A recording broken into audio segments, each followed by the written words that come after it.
Hello, and thank you for joining us. We are excited to be here with another very special guest. And my name is Alison Mancini, your holistic nutritionist. Joined with me today with my sidekick. I'm Julietta, the Magical PT. Welcome to Voices of the Goddess. This is a podcast where we interview other goddesses and to share the information that they have in them that will help you become the goddess you are meant to be. And today we are joined by Alison and Avayu. I said it might get a little confusing because we got two Alisons on the show today. But welcome. Thank you so much for joining us, Alison. And if you would, please introduce yourself to our audience. Tell them a little bit about who you are and what you do. Well, thank you so much to both of you for having me. It is an honor to be here, to be on this Goddess podcast. So hello to all the goddesses out there. Yes, my name is Alison Avayu. I am a health coach. I help busy mamas get out of that mom rut, quit feeling exhausted, miserable. I connect them with a team of other empowering women that are there to support them on their journey, whatever that looks like for them, and coaching them on a whole foods nutrition system. Awesome. That is awesome. Right up my alley, girl. Right up my alley. Right? Yep. Yeah, I'm on with the two nutrition people here today. Awesome. It's perfect. So are we ready to dive in right away? Let's do it. Let's do it. Okay. So as you know, we ask our guest 4 questions. And the first one is, what is your superpower? Or if you wanted to choose a superpower, what would it be? Well, my superpower is definitely my organizational skills. From a very young age, I have always been super duper organized. It drives my husband absolutely crazy because he is the exact opposite, which is probably why we got married. But every job that I've ever worked at, I've always created some sort of organizational system, filing system, how to, like, manual, step-by-step, boom, boom, boom, boom, boom. And I just recently realized that, like, I was kind of thinking back, going over an exercise of, like, what is my zone of genius? And this just kept coming up. And I was like, I have really done that for every single job I've ever had, every industry. And so, yeah, it's definitely my organizational skills without a doubt. If I had to pick one, I don't even know. I think probably just more creativity. I have a degree in interior design. And I did 4 years of art classes in high school. I've done it all, but the creativity side, that letting loose and just being creative, I would love that superpower. Well, I would love your organizational superpower to rub off on me. A lot of times I've thought about, like, hiring an organizational person to come organize my house, organize my office, organize me. I could definitely use some help in that arena. And as far as creativity, like, I really, and this is something, those of you that know me, I've, over the last few years, like, let more and more of my creativity out. And, like, I got a bunch of it behind my head there on the wall, and the work that I do with crystals. And, like, I have so many conversations in my head that I'm not an artist, I'm not creative, and da-da-da-da. And, at some point, like, there was just, like, this calling, you got to do it. And I was like, all right, I'm doing it. And whether anybody likes it or not, it doesn't matter. Just let it flow. And the more it flows, the more it flows. And so if you want to be creative, just be creative. Yes, I know. I'm learning to just let it go and just go with the flow. Absolutely. I used to be extremely organized. I'm not sure what happened. Kids and life, I think, happened. But I do like being organized. Like, and it's so funny because my husband, when we've been married for 27 years, and when we first got married, that was one of the things I always liked everything to be very organized. He's like, "What happened?" I'm like, "I don't know. I don't know. I don't have the time for that anymore. I would love for someone to come in and organize my kitchen pantry. Oh, it's a hot mess, but it's all good. There's still food in it, so that's all that matters, right? There's food in it." Yes. All right. So question number 2.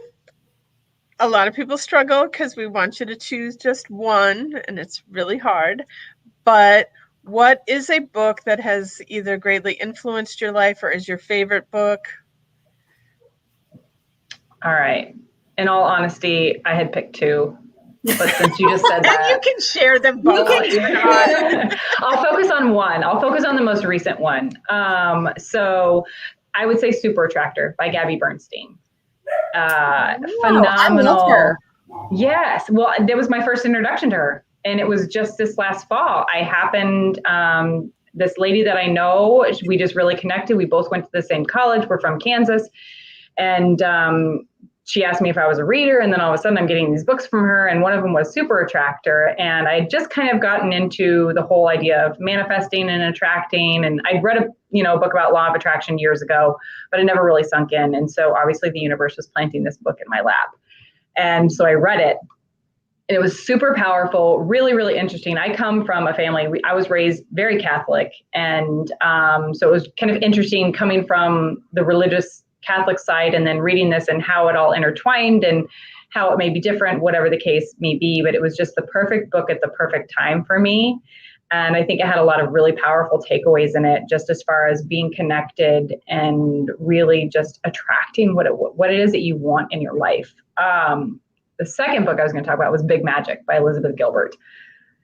That book, I read quite a few years ago, and it was really, really interesting just in the storytelling process. I'm not going to get into it because it's too long of a story, but just how she talked about the creative process, like how it comes to you. And the stories that she told were just really, really intriguing and fascinating to me. So that was and it was a great motivational book as well. Nice. I'm like super impressed because now we've got 2 podcasts in a row here. Not only one book I didn't read, now there's 3 books that I haven't read yet. So we're on a roll here, people. Yeah. Like, this is awesome. So because I always need more books to read. So okay, I'm just disclaimer here. I'm keeping myself muted because I have the puppy and my 98-pound dog playing right now. So I'm going to separate them in a second. But I'm in agreement. Oh, they're not quiet. Okay.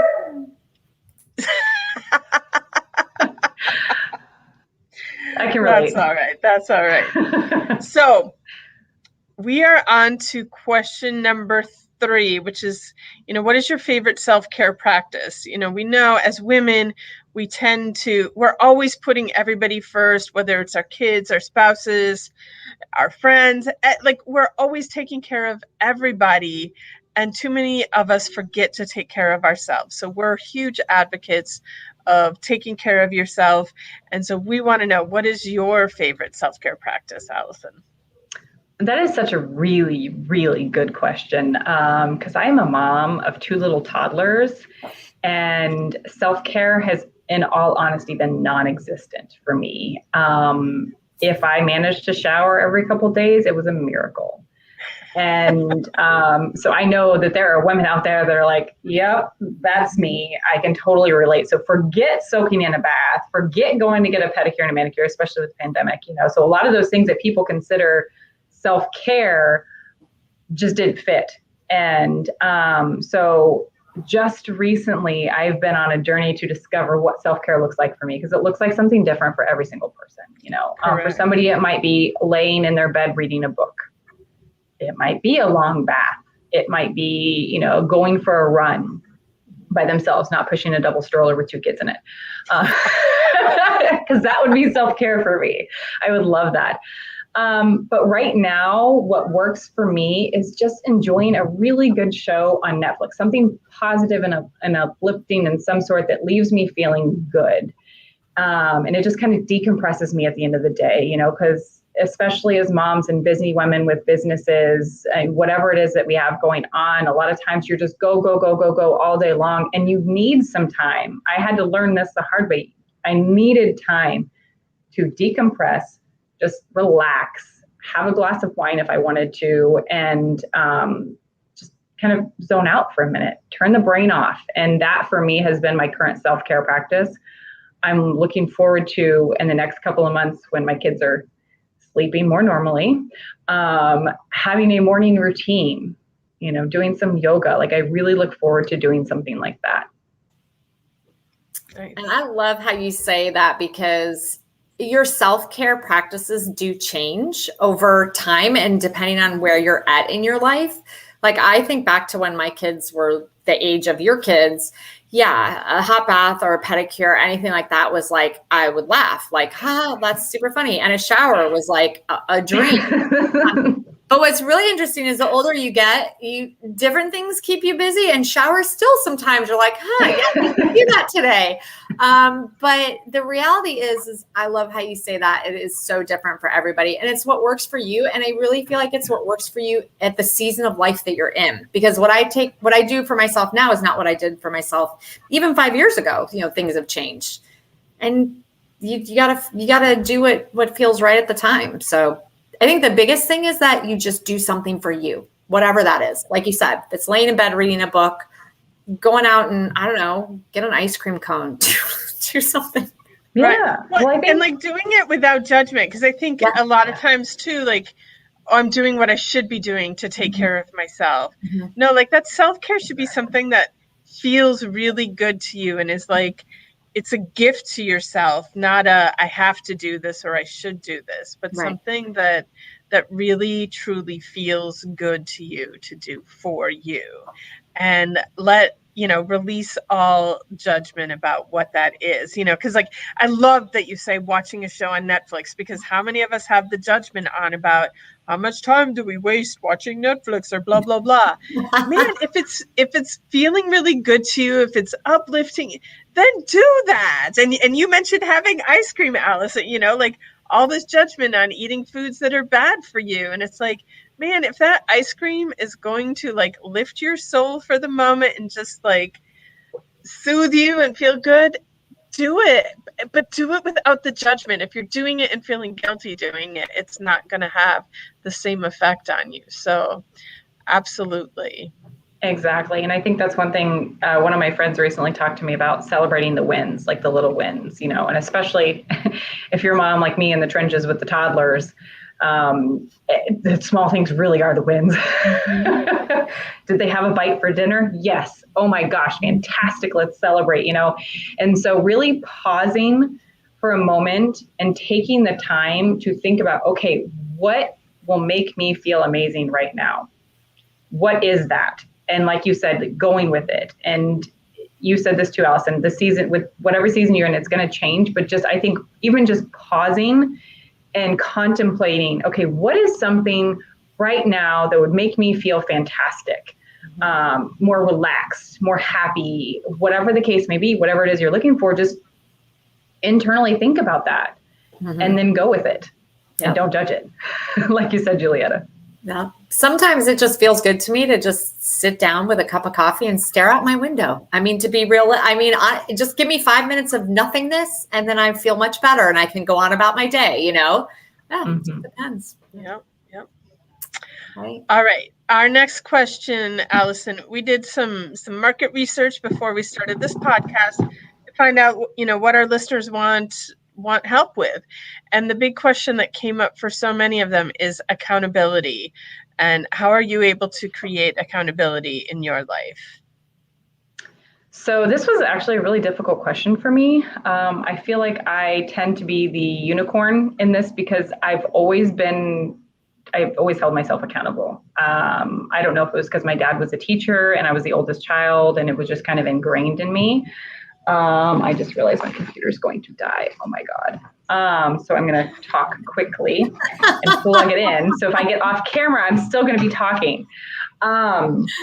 So for me, I've always been super accountable to myself. But one thing I've noticed is you've got to try and connect with other people that you vibe with and see if you can create a team together and doing weekly check-ins without judgment. But then at the same time, those weekly check-ins need to be real. You need to be real with yourself. You need to be real with the person that that is your accountability partner, and not make excuses. I made excuses for years, you know, like I have kids, I'm pregnant, I'm breastfeeding, all these things, which those are really good excuses if you ask me. But at the same time, I was using that to not show up. And so I think the hardest part about the accountability is we really have to look into the mirror and be real with ourselves, give ourselves some grace, of course, but at the same time, be like, okay, what can I truly commit to? And because I think a lot of times our to-do list and our dreams are like this massive list of all these things that we want to accomplish, and then life gets in the way, and then we judge ourselves.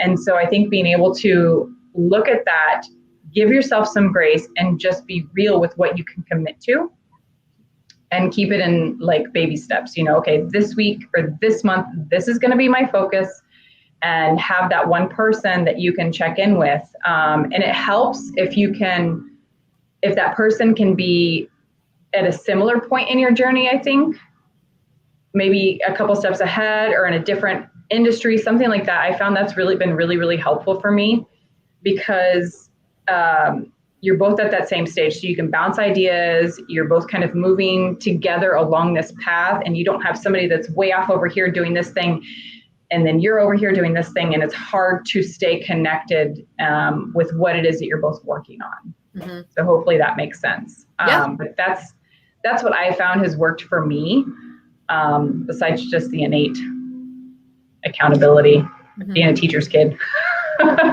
Yeah.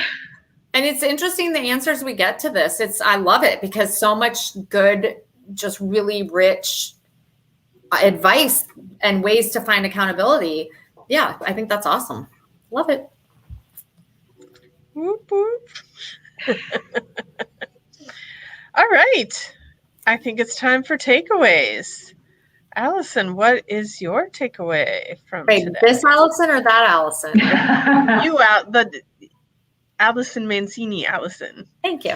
Okay, so actually my takeaway is from something that Allison just said, and that was, and it's something that I actually learned from one of our previous guests that we've had, and actually a couple of our previous guests have talked about this, and I know them outside of this world of podcasts for a while and have been learning from them.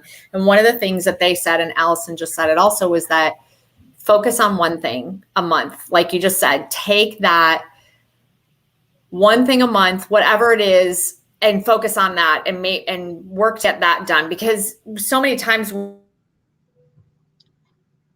trying to do so many different things, and it's other things, but like one big thing, like let's say that you want to write a book. Okay. So you want to write a book. Well, make that your goal for the month of July. You're going to take time every day, schedule time to write a book, whatever. You're going to start a podcast, make the time, set aside time, schedule it in, which is what Julietta and I did. We scheduled time. We talked on the phone or met on Zoom once a week, every week for an hour. Okay, how are we doing this? How are we making this happen? So I love that. And it's a good reminder to me, because, you know, it's always the shiny new thing, and we squirrel and we see all these things we want to do, and we have all these great ideas, and, oh, I want to do that. Oh, that sounds so good. But just focus on that one thing, get it done, because it feels so good to accomplish it. And then you did that, and now move on to the next thing, like the podcast. We focused on it till it got done, and it's done, and now we're enjoying it, and we have fun with it, and we learn so much, and hopefully we're helping so many women. So yeah, that's my takeaway. Stay focused on the one thing. Yes. My takeaway today is just that emphasis on self-care. Like, we kind of have this, what self-care is supposed to look like. And I feel like even my own answers for self-care would be sometimes fall into that, what it's supposed to look like. And so just getting into self-care, like whatever, like, fills your heart, soothes your soul, makes you feel good. Like, I'm going to start looking for where are opportunities in my life to, like, do what I want to do, because I want to do it because it makes me feel good, and I don't care what anybody thinks. I don't even care what I think. If it's going to make me feel good, I am just going to do it without judgment. I think that's powerful. Yeah, that's very similar to what my takeaway is, the whole no judgment thing. I feel like the world that we live in today, not only do we judge ourselves, judge everybody, and we feel like we're being judged by everybody, and there's just so much judgment with social media, and everything's out there and everything that's going on and all these opinions and everything like that. And if you could just strip it all away and look inside and be like, okay, what is it that is working for me? What is it that I want to do? And just let the rest go. Like, let the judgment go, let the guilt go. It's super hard because, I mean, that's just kind of ingrained in our society and who we are. And I feel like sometimes, especially as women, we tend to feel guilty for a lot of things that we definitely should never feel guilty for. Mm-hmm. And so allowing it to be okay. I think actually, Julietta, you told me that one time. Allow it to be okay. No judgment. Yay. Yeah, I agree. It's a hard thing. Sometimes it's hard to do because I was just, as you were saying that, I was just thinking to myself, even now my kids are 24 and 21, and my daughter, who's 21, is home for the summer from college. And I have these moments where I feel guilty for doing something for me because maybe I should spend the time with her because she's going to be going back to school. But the reality is I still need to take care of me. I still need to find that time and make that time and do what I need to do and stop judging myself and having that guilt feeling, because I can be a better mom to her if I'm taking time for myself. Exactly. So I have to show you guys this comment that just came up. Yeah, that's my cousin Dana. I'm like super stoked that like one of my family members was watching us today. So glad you could join us, Dana. And yeah, I'm like, it feels really good to know when we get those messages, like I needed to hear that today. And, you know, sometimes I think about why are we doing this and we're crazy to do this. And then we get those comments that like, I still exist. I know you do, Dana, and I'm sending you a big hug.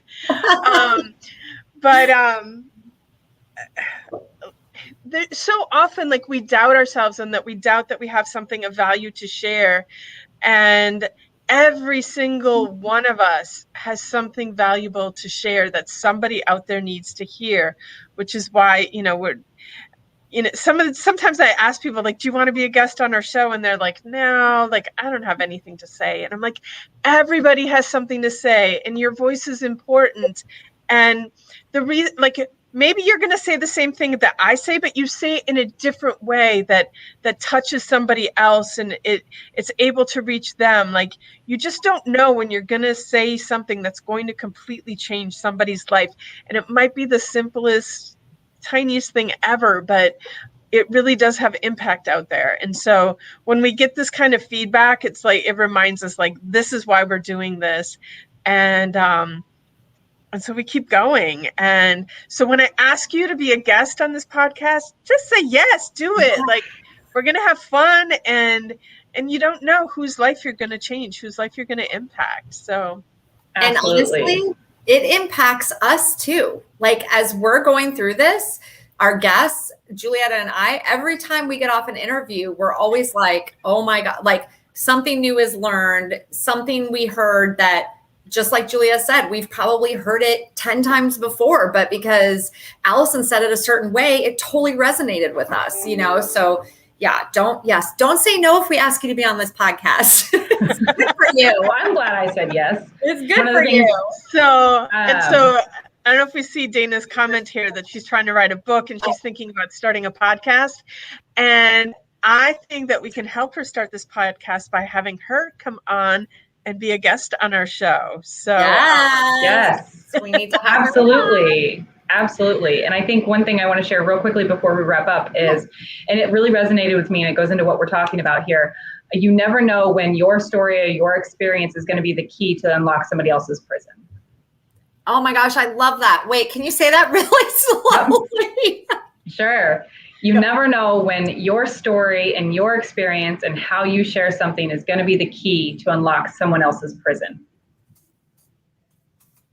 I heard that a few years ago at one of our company conferences, and it just landed. And I was just, wow. Okay. Because just like you talked about, Julietta, it's, you don't know when you might change somebody else's life. Like your experience, how you say it, could be completely different than how they heard it the 1,000 times before that they've heard it. And today might just be that day. You have to say it one more time. Sure. You never know when your story, your experience is going to be the key to unlock someone else's prison. Got it. That's beautiful. So while you finish typing that, Alison, I'm going to say, other Alison, thank you so much for being our guest on the show today. Really powerful messages, and this was special. Like, it almost has me kind of like tongue-tied and speechless. So thank you so much, Alison, for being a guest here today. Thank you to all of our listeners. And if anything that we said today spoke to you, like, please subscribe to us on YouTube. Our podcasts are, on iTunes, Spotify, everywhere. Subscribe there. All of that helps us be able to keep doing this. And the information that we shared today, it will be in the comments, in the show notes. So you will easily be able to access everything that we shared with you today. So thank you, everyone, and have a magical day. Thanks. It was nice to finally meet you, Alison. Nice to meet you too, officially. Thank you, ladies. This was wonderful.